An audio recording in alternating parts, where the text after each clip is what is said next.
what it is. It's like 11 p.m. It's really warm. So I'm doing a bit of rooftoping. So rooftoping is basically where you find a rooftop and hang out on it. Take a few photos, hang out with a few people, and yeah. I'm currently in American Mura. Done a few rooftops in Osaka and Tokyo, and I found that rooftoping in Japan is either really easy or really hard. But yeah, just be nice to chill out on a rooftop where no one knows where you are, and you can just like be a fly on the wall and just watch the world go by.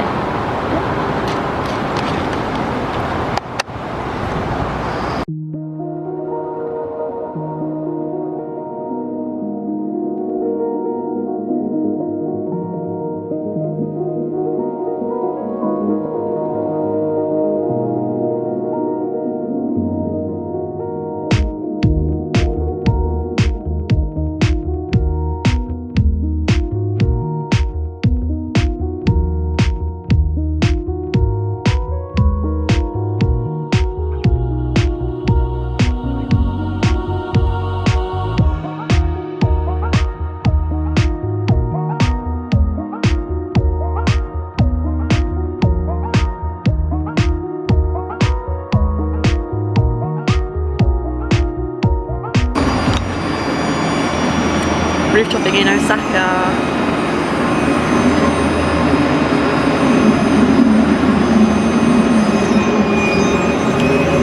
So my friend found this place. He was looking for like decent fire escapes. I'll try to give it away where we got in. But this place, touch wood, never jinx it. This place is amazingly easy. Like, I haven't rooftopped in a while, so it feels very good to rooftop. And at this point, I should point out we got caught. So we explored this rooftop twice, and we got complacent on the second climb. So I remember sitting on the edge watching the taxis pull up and go. The general busy nightlife of Osaka. Cities in Japan never sleep, because there are 127 million people who live in Japan, so there's just people around constantly. So my friend brings it to my attention that there's a man on the rooftop with us, and I'm like, what? So I follow my friend's arm and see there is a guy, indeed, standing there, staring directly at us, speaking into his walkie-talkie. He beckons us down, and we head down to the lower level. He is not security, but he's just a maintenance worker, and he is so confused as why we are there. He speaks no English, and at that point I didn't speak very much Japanese, and he asked us to go follow him downstairs. He's not angry, he's just really confused, so we kind of follow him and oblige him. Looking back, I kind of wished we had bailed from our access point, as I know from like getting caught in previous locations, it's just easier to comply and just be polite. So we head down with the worker to the basement, where we meet two security guards who are just as bamboozled as the maintenance guy.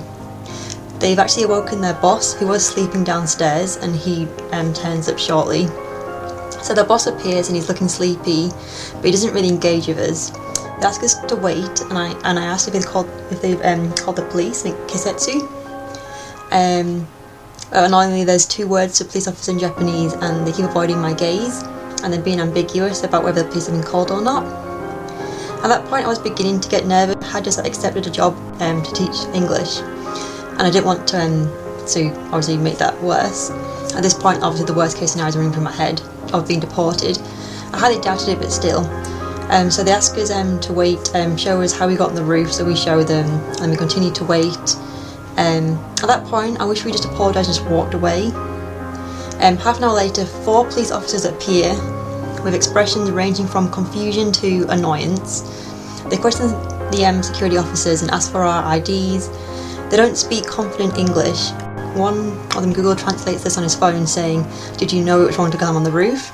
I remember staring at his phone, like, of course I know it's wrong to climb on the rooftop. I blag it and say, I now know it's wrong to climb on the rooftop. So they decide to walk us to the police station, where they talk to us further. They get an English speaking translator on the phone, and I talk with them for half an hour. After talking back and forth, they ask us when we're leaving the country. So at this point they're assuming I'm on a travel visa, which requires proof of onwards travel. My friend's on a tourist visa and he's leaving in a week. So they ask when I'm returning home. So I say I'm not going home, I'm flying on to New Zealand next. They ask when, and I say I don't have a flight, so they're getting really confused as to how I go into the country without proof of onwards travel. At this point, the commanding officer realises that I'm not a normal tourist, and I can see him mulling this information over in his head. He then suddenly flings his hands at us and says, "Done, Finny, go." And I'm like, what? We can go? And then we stand up really slow and just like head out, thinking we're going to get called back any moment. But yeah, as soon as we leave and get around the corner, we just start laughing. Like, I can't believe how ridiculous that was.